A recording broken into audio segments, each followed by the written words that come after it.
Dear students, platform of learning YouTube channel पर हम इस वीडियो में 7th क्लास की इंग्लिश सब्जेक्ट की असेसमेंट वर्कशीट नंबर 4 को सॉल्यूशन के साथ एक्सप्लेन करने जा रहे हैं।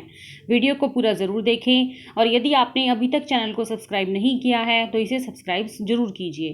तो चलिए स्टार्ट करते हैं assessment worksheet number 4। General instructions. This is an assessment sheet based on the worksheets of previous weeks. The marks of each question have been indicated against it. Read the following passage carefully and answer the questions that follow. Students, यहाँ पर आपको एक passage दिया गया है, आपको उस passage को अच्छे से रीड करना है और रीड करने के बाद नीचे दिए गए क्वेश्चंस के आंसर करने हैं। तो चलिए पैसेज पढ़ते हैं। पैसेज में क्या है? An ant uses its feelers or antennae to talk to other ants by passing messages through them.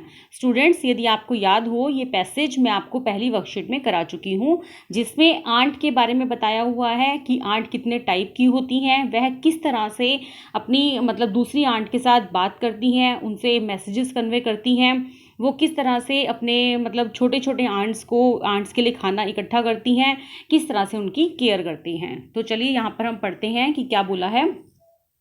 N ant uses its feelers. Feelers का मतलब होता है महसूस करने वाले। आंट अपने महसूस करने वाले बॉडी पार्ट से, एंटेना से एक दूसरे से मैसेज कन्वे करती हैं, बात करती हैं। टॉक का मतलब होता है बात करना, मैसेज कन्वे करना। Watch a row of ants moving up और डाउन द वॉल। आपने भी दीवार पर रो की आंट की रो देखी होगी। जैसे हम देखते हैं ना, हमारे घर में कभी चींटियां निकलती हैं तो देखना वो हमेशा एक सीधी लाइन में या तो ऊपर जा रही होती है या नीचे जा रही होती हैं। तो हमेशा हमने देखा है कि दीवारों के ऊपर आंट जो है वो एक रो में चलती हैं। Each ant greets all the other coming from the opposite. जो भी आंट उनके अपोजिट साइड से आ रही हैं वो उनको ग्रीट करते हुए चलती हैं। ग्रीट का मतलब उनसे बात करते हुए चलती हैं, उनको हाय हेलो बोलती हुई चलती हैं अपनी लैंग्वेज में। There are many kinds of ant. Ant के बहुत सारे टाइप्स होते हैं। The commonest among them are the black और रेड वंस। मेन जो होती हैं वो काले रंग की चींटियां होती हैं और रेड कलर की होती हैं। We have seen them since we are children. और इन्हें हम अपने बचपन से ही देखते आ रहे हैं। But haven't paid enough attention to them. लेकिन हमने कभी भी इनकी तरफ ज़्यादा ध्यान नहीं दिया, ज़्यादा अटेंशन पे नहीं करी। वेयर डू दे लिव, कि ये कहाँ रहती हैं। In their comfortable homes called nest और एंथिल्स। इनके घर को हम नेस्ट कहते हैं या एंथिल्स कहते हैं। Each has hundreds of little rooms and passages. इनके बहुत सारे रूम्स होते हैं, बहुत सारे रास्ते होते हैं। In some of these rooms the queen ant lays egg. और इनमें से ही किसी कमरे में क्वीन आंट जो होती है वह अंडे देती है। देखना बच्चों, हर एक आंट एग नहीं देती, सिर्फ क्वीन आंट जो होती है वही एग्स दे सकती है। Others are nurseries for the young ones called grubs. और बाकी की जो आंट होती हैं वह उनका ध्यान रखती हैं। नर्सरीज का मतलब उनका ध्यान रखना, छोटी वाली आंट्स का ध्यान रखती हैं। Workers have their reserved quarters. और जो काम करने वाली आंट होती हैं, वर्कर्स आंट होती हैं, वो अपने रिजर्व्ड क्वार्टर्स में रहती हैं।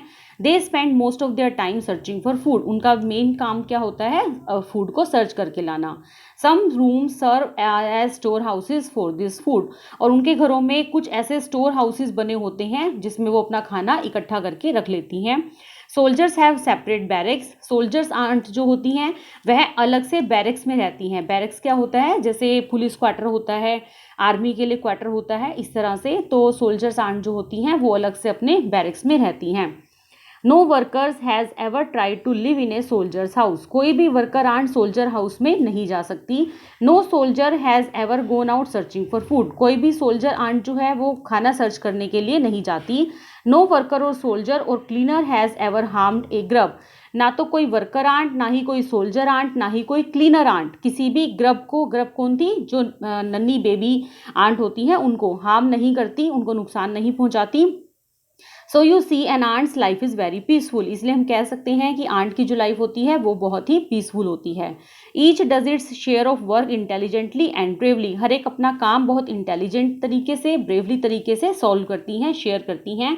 And never fights with other members of the group. और अपने ग्रुप के किसी भी मेंबर से कभी भी फाइट नहीं करती, कभी भी झगड़ा नहीं करती। तो देखा स्टूडेंट्स, हमने ये था हमारा पैसेज। अब यहाँ पर हमने पैसेज रीड कर लिया है। अब पैसेज के बेस पर हमें क्वेश्चंस दिए गए हैं, तो चलिए क्वेश्चंस देखते हैं। क्वेश्चंस में क्या है? How does an ant pass message to other ant? Ant दूसरी आंट के साथ मैसेज कैसे पास करती हैं? तो अपने फीलर्स और एंटीने के द्वारा। An ant passes messages to other ants by using its feelers और antennae. Where do ants live? Ant कहाँ रहती हैं? नेस्ट में या एंथिल्स में? तो आंट्स लिव इन नेस्ट और anthills. Which are the two commonest kind of ant? Ant की जो दो कॉमन काइंड है वो कौन सी हैं? कॉमनेस्ट काइंड जो है वो कौन सी हैं? ब्लैक आंट और रेड आंट। काले रंग की चींटियां और लाल रंग की चींटियां। How is the work of soldiers ant different from worker ant? Soldier ant का वर्कर आंट से काम अलग क्यों है? Soldiers ant grubs the guard the grubs while worker ant feed them and help them in growing up. Soldier ant जो होती हैं वह ग्रब्स का ध्यान रखती हैं, जबकि वर्कर आंट जो होती हैं वह उनके लिए खाना लेकर आती हैं, उन्हें खाना खिलाती हैं और उनकी बड़े होने में हेल्प करती हैं। तो इस तरह से हर एक आंट के काम अपने अपने तरीके से बटे हुए होते हैं। Now match the following word as antonyms. यहाँ पर आपको कुछ एंटोनिम्स वर्ड दिए गए हैं। एंटोनिम का मतलब क्या होता है? अपोजिट, उल्टे शब्द। तो आपको यहाँ पर इनके अपोजिट बताने हैं। देखिए, एक्सपेंसिव, एक्सपेंसिव मतलब होता है महंगा, तो इसका आएगा चीप, चीप मतलब सस्ता। स्मूथ, स्मूथ का मतलब क्या होता है? एकदम प्लेन, इसका आएगा रफ, रफ मतलब खुरदरा। अगली, अगली मतलब जो देखने में भद्दा होता है, तो ब्यूटीफुल सुंदर। शॉर्ट मतलब छोटा, तो टॉल मतलब बड़ा। वाइज मतलब बुद्धिमान, तो फुलिश मतलब मूर्ख। तो यहाँ पर आपको इनके एंटोनिम के साथ इन्हें मैच करना है। नेक्स्ट है fill in the blanks using words given in the box. आपको यहाँ पर 4 फिलअप्स दिए गए हैं। बॉक्स में 4 वर्ड हैं, उनको फिल करना है। देखिए, ग्रीट का मतलब क्या होता है? एक दूसरे को विश करना, प्यार से मिलना। रिस्पेक्टफुल मतलब आदर। एडमायर्ड मतलब प्रशंसा और नीड मतलब ज़रूरत।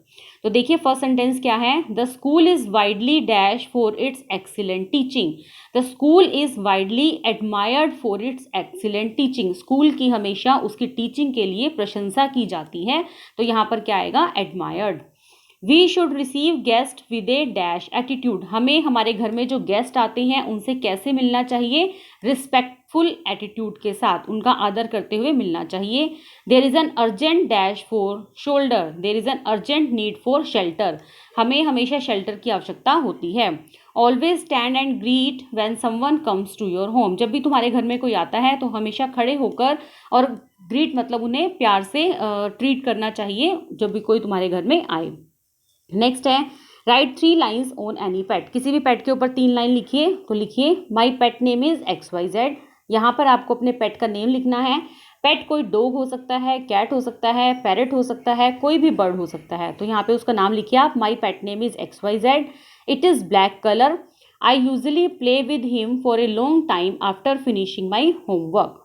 तो स्टूडेंट्स, ये था हमारी वर्कशीट का पूरा सॉल्यूशन। उम्मीद है आपको ये वर्कशीट बहुत अच्छे से समझ में आ गई होगी।